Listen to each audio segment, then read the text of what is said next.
Subscribe and share my channel Sudarsana. ఓం శ్రీ గురు దత్తాత్రేయ స్వామినే నమః. శ్రీ గురుభ్యో నమః. మాఘమాస స్నాన ఫలితము. తిలోత్తమ కథ. మాఘమాస స్నాన ఫలితముల గురించి దత్తస్వామి కార్తవీర్యార్జునునితో ఇలా చెప్పసాగారు. రుచక అను ఒక బ్రాహ్మణ స్త్రీ బాల్యమునని వితంతువగుట వలన వింధ్య పర్వతముల వద్దనున్న రేవా నదీ తీరమున అకరంటకమనే క్షేత్రంలో తపస్సు చేయడం ప్రారంభించింది. ప్రతిరోజు సూర్యోదయానికి పూర్వమే నర్మదా నదిలో ఆమె 60 మాఘమాసములు స్నానం చేసింది. కొంతకాలానికి ఆమె చనిపోయి మరు జన్మలో మహాసుందరియగు తిలోత్తముగా జన్మించింది. అప్పట్లో దుర్మార్గులైన సుందోపసుందులను 2 రాక్షసులు ఉన్నారు.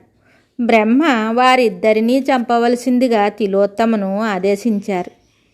తిలోత్తమ వీణ చేత పట్టుకుని ఆ రాక్షసులు నివసించు ప్రాంతానికి వచ్చింది. ఆ రాక్షసులు తిలోత్తమను చూసి, సుందరి, నీవు నా దానవని 2 అనసాగారు. మీలో ఎవరు గొప్ప అని తిలోత్తమ వారిని అడిగింది.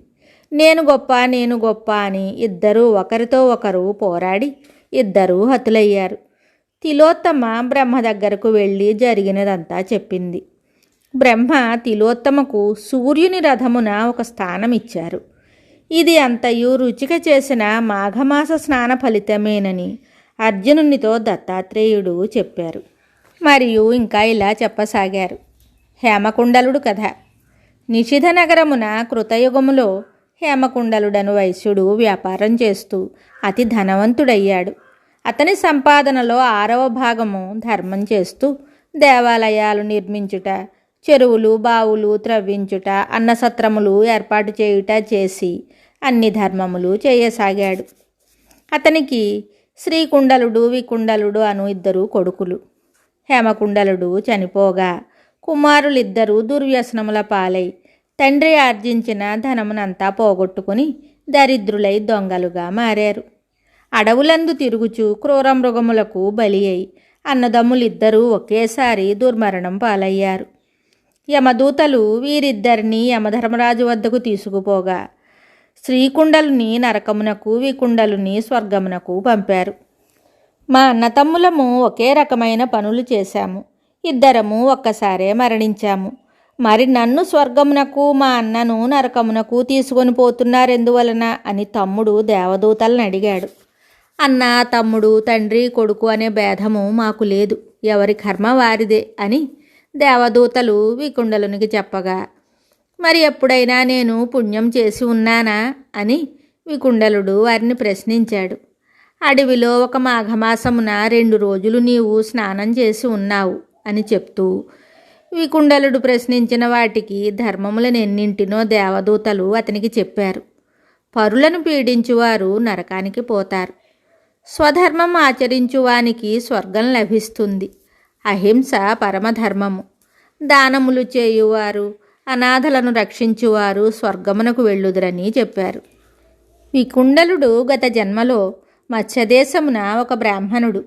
ఆ జన్మలో శాకలి అనే మునికుమారులను, పరమహంసలను అర్చించి వారికి భోజనము సమర్పించెను. వారు ఆ రాత్రి ఆ బ్రాహ్మణుని ఇంటి యందు విశ్రమించారు. అందువలన నీకు పుణ్యము కలిగినది అని దేవదూతలు చెప్పి, నీ పుణ్యఫలమును నీ అన్నకు ధారపోయుము, అతనికి నరకము నుండి విముక్తి కలుగునని దేవదూతలు వికుండలునికి చెప్పగా అతడు అట్లే చేసెను. శ్రీకుండలుడు నరకము నుండి విముక్తి పొందాడు. ఎట్టి పరిస్థితులలోనూ పరులను పీడించరాదు అని చెప్పారు. మాఘమాస మహిమను దత్తాత్రేయుడు కార్తవీర్యార్జునునకు వివరించెను. కర్మలు చేయుటకు మాఘమాసము మంచిది. ఊరి వెలుపల ప్రవాహమున స్నానము శ్రేష్టము. స్నానానంతరము దానములిచ్చుట పుణ్యప్రదము. ప్రయాగ త్రివేణి సంగములందు స్నానము కడు పుణ్యప్రదము. త్రివేణి సంగమ స్నాన ఫలితము గురించి దత్తాత్రేయుడు కార్తవీర్యార్జునునకు వివరించాడు. మిగతా కథ తరువాయి భాగంలో తెలుసుకుందాము. శుభం. Subscribe and share my channel Sudarsana.